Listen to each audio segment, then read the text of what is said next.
মানুষ একটি ভুল বোঝার প্রাণী। সে যত না বোঝে তার চেয়ে বেশি অনুমান করে।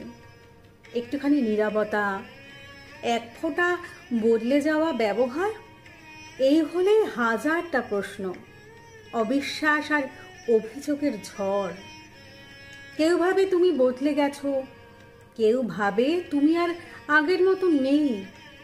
কিন্তু কজনই বা ভাবে তোমার ভেতরই একটা লড়াই চলছে। তুমি হয়তো নিজেকে খুঁজে ফিরছো, হয়তো ক্লান্ত, হয়তো নিঃস্ব। আমরা মানুষ, তবু কতটা স্বার্থপর।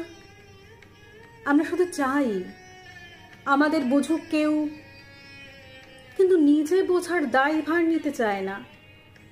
যখন কারো ভেতরকার কান্না আমাদের চোখে ধরা পড়ে না, তখনই আমরা তাকে অভিনেতা বানিয়ে দিই।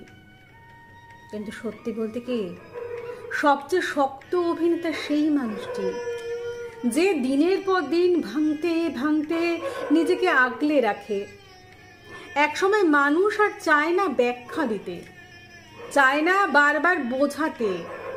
সে তখন নিজেকে তুলে দেয় নিজের ভিতর, নিজের অনুভবগুলো নিজেই ধরে রাখে, নিজের জন্যই হাসে আর নিজের সাথে কাঁদে।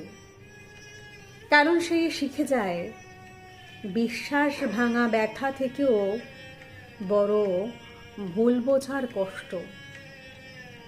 তাই কথা বলো তার সাথে যে তোমার কথার গভীরে যেতে জানে, যে শুনে না শুধু অনুভবও করে।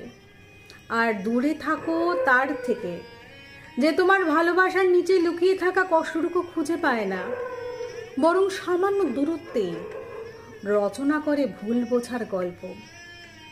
কারণ সম্পর্ক মানে শুধু ঘনিষ্ঠতা নয়, সম্পর্ক মানে বোঝাপড়া, নিঃশর্ত ও নিরবধি।